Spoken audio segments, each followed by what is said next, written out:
Mi primer instinto, al descubrirlo todo, fue el fuego. Un fuego consumidor, visceral, que me pedía a gritos que tomara todo lo que Ricardo amaba y lo redujera a cenizas, tal como él había hecho con mi vida. No hablo solo de la amante. La traición de Sofía era una nota a pie de página en el tomo de sus mentiras. La verdadera puñalada estaba en la letra pequeña del documento que encontré en la caja fuerte, el que reestructuraba la empresa, el que me dejaba fuera. Había vendido mi parte del negocio familiar, mi herencia y la única estabilidad que creí tener, para financiar una inversión de altísimo riesgo que solo beneficiaba a su ego y, de paso, a su nueva musa. Durante 7 días y 7 noches viví en un limbo de furia y lágrimas. Analicé el escenario de mi venganza, una y otra vez. Podría haber expuesto su fraude ante la junta directiva. Podría haber arruinado su reputación social con un vídeo perfectamente editado de sus escapadas. Podría haber exigido tanto en el divorcio que lo dejara en la calle. Mi mente, educada para la estrategia, diseñaba planes brillantes, dignos de un guión de cine. Pero al final de cada simulación, la misma imagen se repetía. Yo, de pie sobre las ruinas, sola, exhausta y tan destrozada como antes de empezar, solo que con las manos manchadas. La venganza directa, me di cuenta, es un pozo sin fondo que devora al vengador. Exigía energía, tiempo y una parte de mi alma que yo ya no estaba dispuesta a sacrificar. Yo no quería justicia, quería paz. Y Ricardo, créanme, no valía la paz de una sola noche. Fue en la calma de la mañana del 8º día, mientras el sol se filtraba por las cortinas del que había sido nuestro dormitorio, que la claridad llegó. Recordé una frase que me había dicho mi abuela. Si alguien ha cavado su propia tumba, a veces lo más inteligente es simplemente darle una pala y mirar desde lejos. Ricardo había cavado su tumba hacía años, y yo tenía la pala. Tenía que ser una jugada que lo destruyera por completo, pero que no me exigiera ni un minuto más de interacción con él. Tenía que ser un acto de destrucción por delegación. Y ahí, en un rincón oscuro de mi memoria, apareció el nombre: Silvia Mendoza. Silvia no era una persona cualquiera. Era una fuerza de la naturaleza en el mundo financiero. Una mujer implacable y con una memoria de elefante para las ofensas. Ricardo la había humillado públicamente 5 años atrás, saboteando un acuerdo de fusión que la habría catapultado a la cima. Él lo hizo por envidia, por el simple placer de demostrar que él era superior.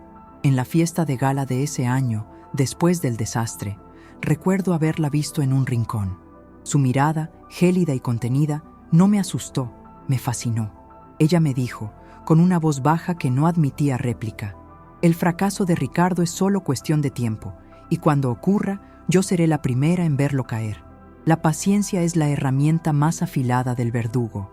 Y luego añadió, casi para sí misma, con una sonrisa que no llegó a sus ojos: no me tomaré mi venganza, la degustaré fría y a fuego lento.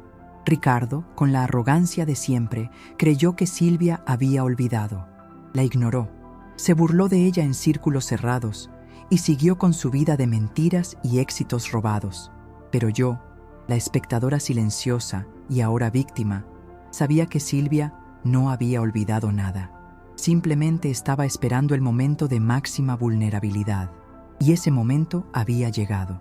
Yo tenía lo que nadie más tenía: la prueba irrefutable, el eslabón perdido en la cadena de fraude de Ricardo.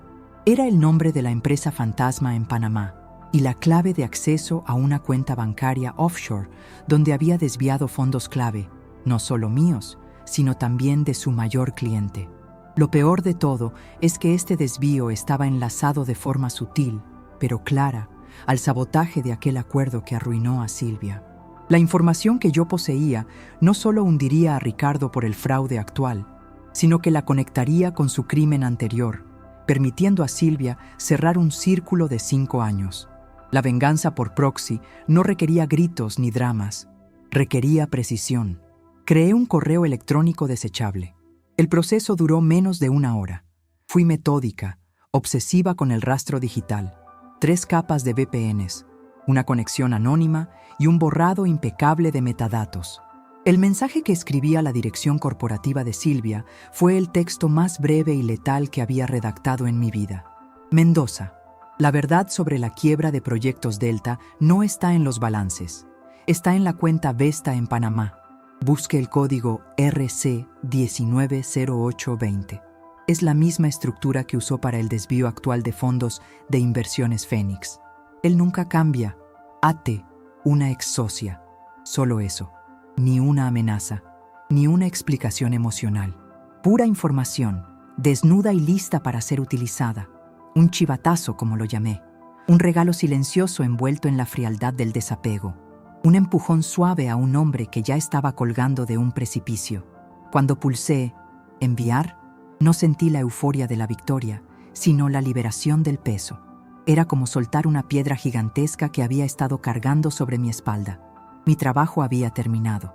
A partir de ese momento, la venganza ya no era mi responsabilidad. Le había cedido la antorcha a la persona más eficiente, más implacable y más paciente que conocía. Yo me retiraba de la batalla.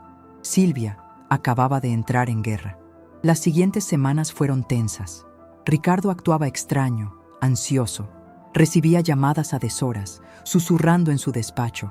Yo seguía mi vida, firmando los papeles del divorcio, manteniendo una expresión de aburrida resignación. Él creía que su victoria era total, que me había despojado de todo y que yo era demasiado débil para contraatacar. No sabía que, mientras él se regocijaba en su nueva libertad, la mujer de hielo, la que nunca olvida, estaba reuniendo a sus abogados. El primer indicio de que el anzuelo había sido mordido llegó de forma sutil. Durante nuestra última cena protocolaria, para finalizar amistosamente la separación, Ricardo revisó su teléfono y palideció. No era un mensaje de Sofía. Era una alerta de noticias. Silvia Mendoza toma el control de Inversiones Fénix en un movimiento sorpresa, citando graves irregularidades internas. Ricardo levantó la mirada hacia mí, sus ojos llenos de una ansiedad que no pudo disimular, buscando alguna señal de conocimiento, algún destello de malicia. Yo, con una calma que me sorprendió, simplemente tomé un sorbo de mi vino y le sonreí con la paz de una mujer que acababa de deshacerse de un problema, no de una mujer que acababa de iniciar un apocalipsis. Mi venganza no fue la explosión, fue el sonido del gatillo apretándose en la mano de alguien más. La expresión de Ricardo, aquella noche, lo dijo todo. El pánico era una máscara de cera que se derretía sobre su rostro bronceado. Quiso preguntar, quiso saber si yo estaba detrás, pero su arrogancia le impidió formular la acusación. Solo me miró fijamente, buscando en mis ojos el fuego que él esperaba, el odio que justificaría su traición. Encontró solo el vacío, una serenidad total que lo descolocó más que cualquier grito. ¿Sucede algo, Ricardo?, pregunté con una voz meliflua, inclinando la cabeza ligeramente, como una actriz ensayando un papel. Parece que las noticias no son buenas. Él guardó el teléfono rápidamente y forzó una sonrisa, una mueca patética. Asuntos menores, Elena. Problemas de la Junta. Silvia Mendoza siempre ha sido una hiena, tratando de morder donde no le corresponde. Yo simplemente asentí, sin discutir, sin comentar, sin delatar mi conocimiento. Le permití creer que yo era la exesposa patética y desinformada que él siempre había creído que era. Y en ese silencio, en mi indiferencia estudiada, residía mi verdadera fuerza.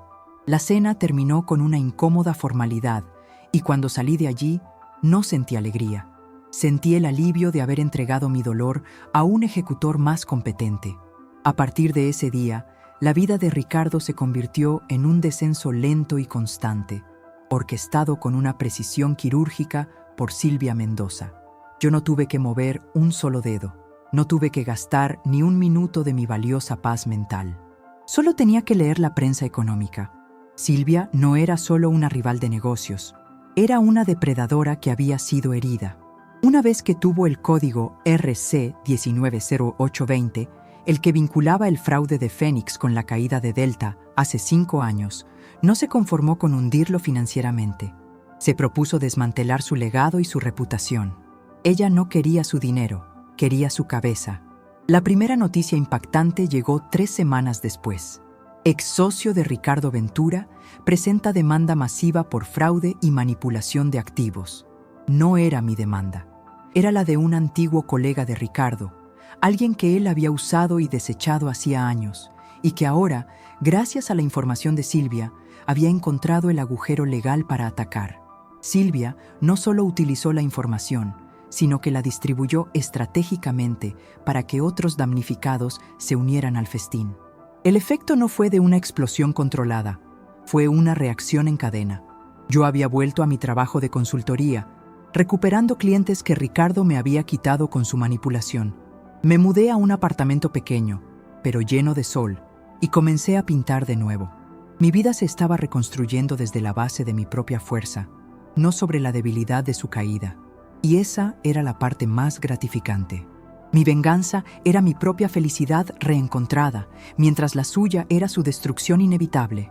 El día que me llegó el acuerdo final de divorcio, yo estaba en un café, revisando un nuevo contrato.